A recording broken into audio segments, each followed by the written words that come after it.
Between the Rows is presented by Heritage Cooperative. One of the 4 farmers we'll follow throughout 2011 is in Richland County. His name is Jake Culler. We're milking around 180 cows and crop farming around 1,200 acres. And as you can imagine, with that size of operation, Jake can't do it alone. It's a family affair.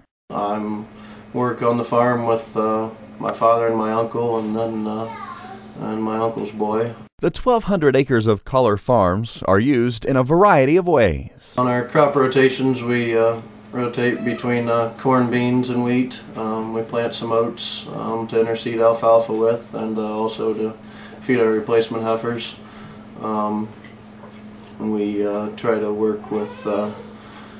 work with keeping waterways established and giving the water a chance to slow down before it makes it to the creek. Soil management is key in the rolling hills of Richland County. We're working with strip till and minimum tillage with the bean and the wheat ground. It wasn't long after we talked to Jake that he got busy real fast as they prepare the ground for planting season right before they start planting. We wait until the spring with manure hauling and things.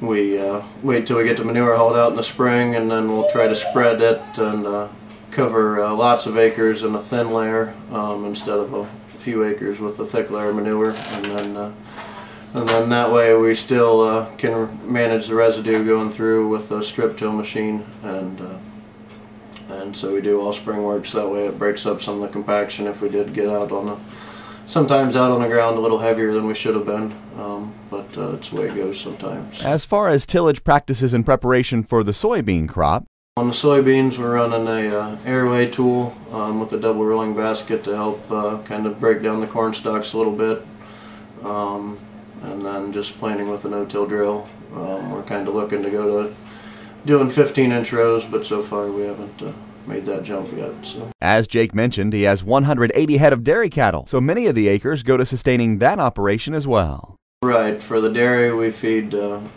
chop around 80 acres of corn, and we chop around 600 to 800 tons of alfalfa.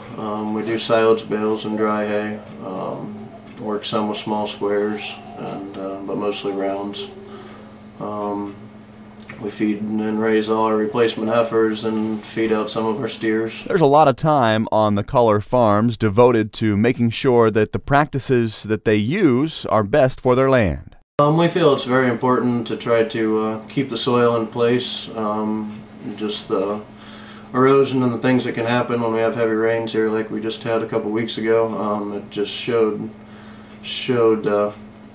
where waterways definitely help being established and keeping the soil in place, and the management of the residue, keeping it in place to slow the water down.